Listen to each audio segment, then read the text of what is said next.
We're going to start looking at exponential functions, which just means that x is in the exponent. Right? Simplest form, y equals b to the x. It's growth when b is greater than 1. So our typical parent is usually just y equals 2 to the x power. Okay? So before we even look at the rest of this, let's just go through what that means. So if I'm going to make a table, then if say I start at 0, 1, 2, 3, 4. So that means we're doing 2 to the 0 power, which equals 1.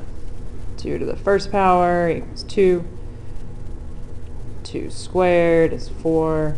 2 cubed is 8.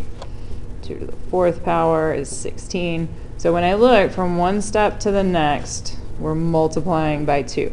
Multiplying over and over and over again. And so if we're moving backwards in the table into the negatives, then we're dividing. So 1 divided by 2 is 1/2. And then divide by 2, and then divide by 2. So when we start thinking about what the graph looks like, these numbers get bigger much faster, right? So next was 32, 64. When we're multiplying repeatedly, they increase very quickly. Well, what happens when we come back the other way? And when you graph these, it kind of depends on the calculator you're working with. So we're going to look at 2 of them side by side. And when we put 2 to the x in there and then hit graph, depending on what your display looks like, you may not be able to see what's going on. On these gray ones, it looks like it starts and stops right here because I can't see what's going on back to the back. Our color display shows that line continuing on, but it's just skimming right on top of the 0. It looks like all the way back here, it just equals 0, equals 0, equals 0. But when we go to the table, we can see that it's not, see how quickly those jump up? When we go backwards, so there's our 0.5, 0.25, we're dividing by 2, dividing by 2, dividing by 2. The numbers get smaller and smaller and smaller, right? I can divide as many times as I want to, and it's going to get closer and closer and closer to 0, but it's never going to actually hit 0. And so what that does is it creates what's called an asymptote. There's a boundary right here at 0 that the graph can never hit. It can never equal 0. So even though it's going to get really, really close, it's going to look like it's touching. It's never actually going to get there. So it's okay to draw it a little bit above, and then it starts to increase really quickly after that.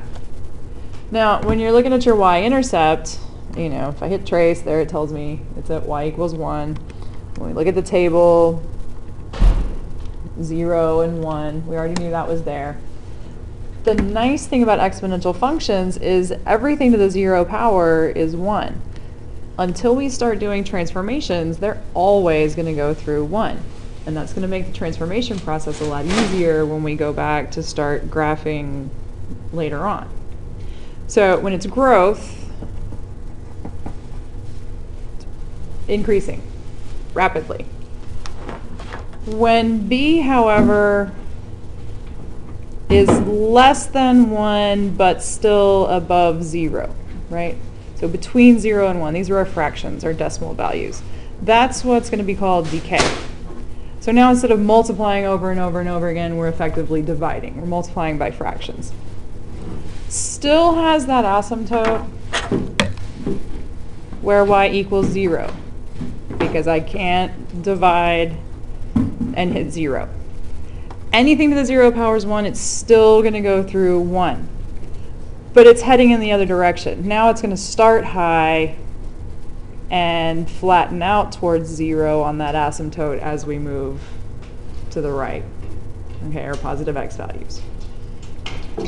The basic shape is all you need. We can handle all the graphing with transformations. Now, it's completely possible to take something like this one, head of y equals, and type it exactly the way you're looking at it.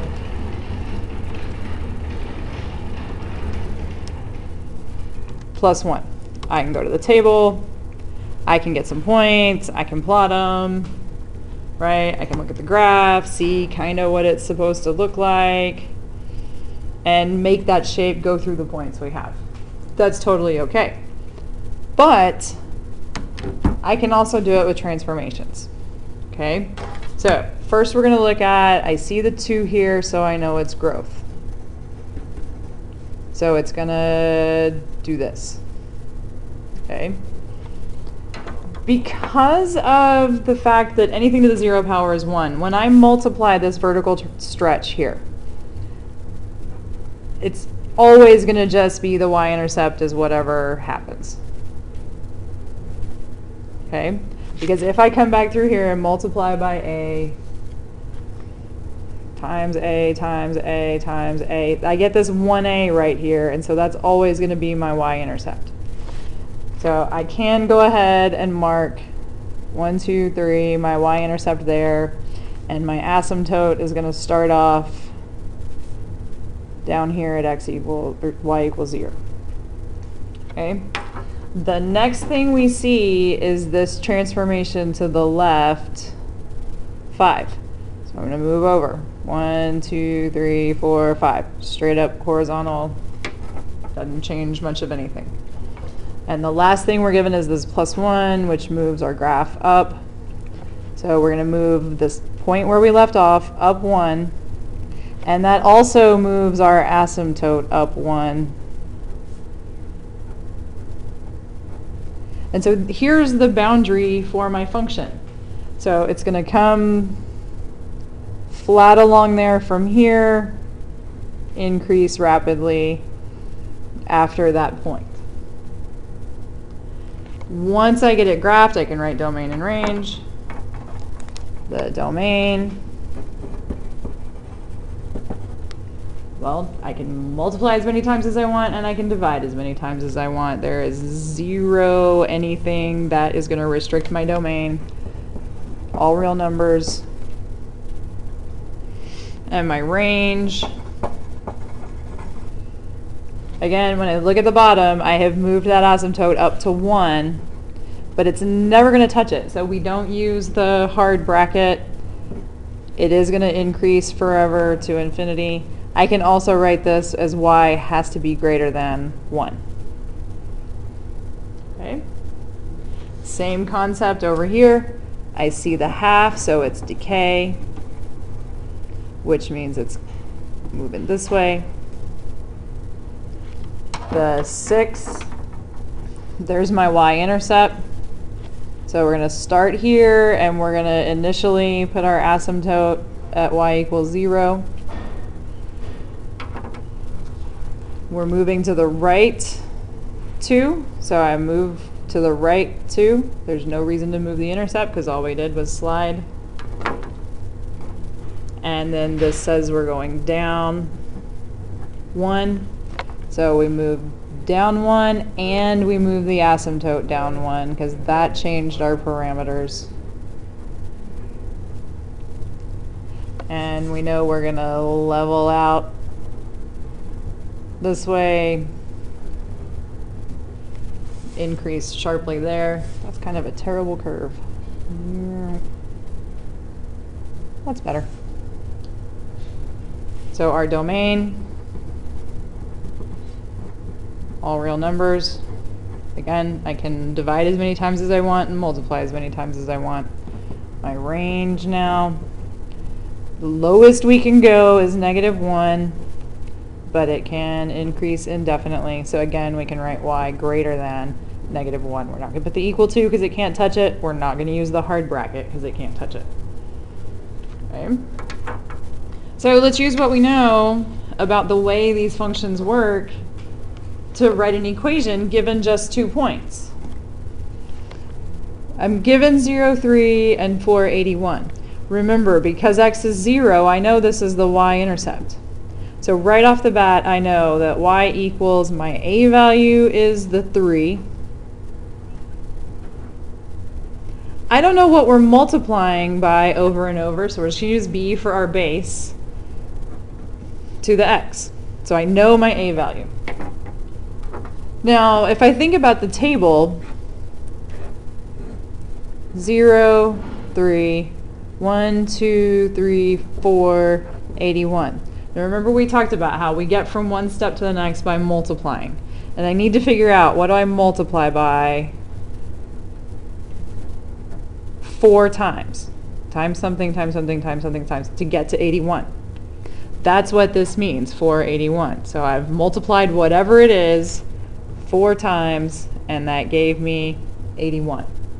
So once I have 81 equals 3 times b to the 4th, we're going to divide that 3 off to isolate the exponential part. B to the 4th equals 27.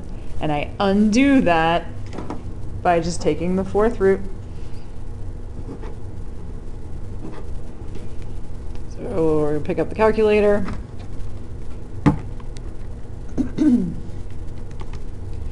And the 4th root of 27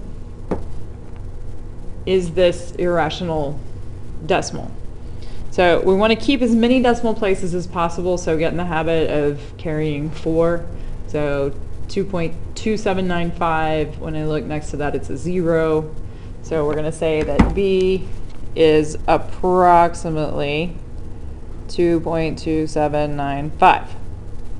And we're going to take that and we're going to put it right where it came from to write our equation.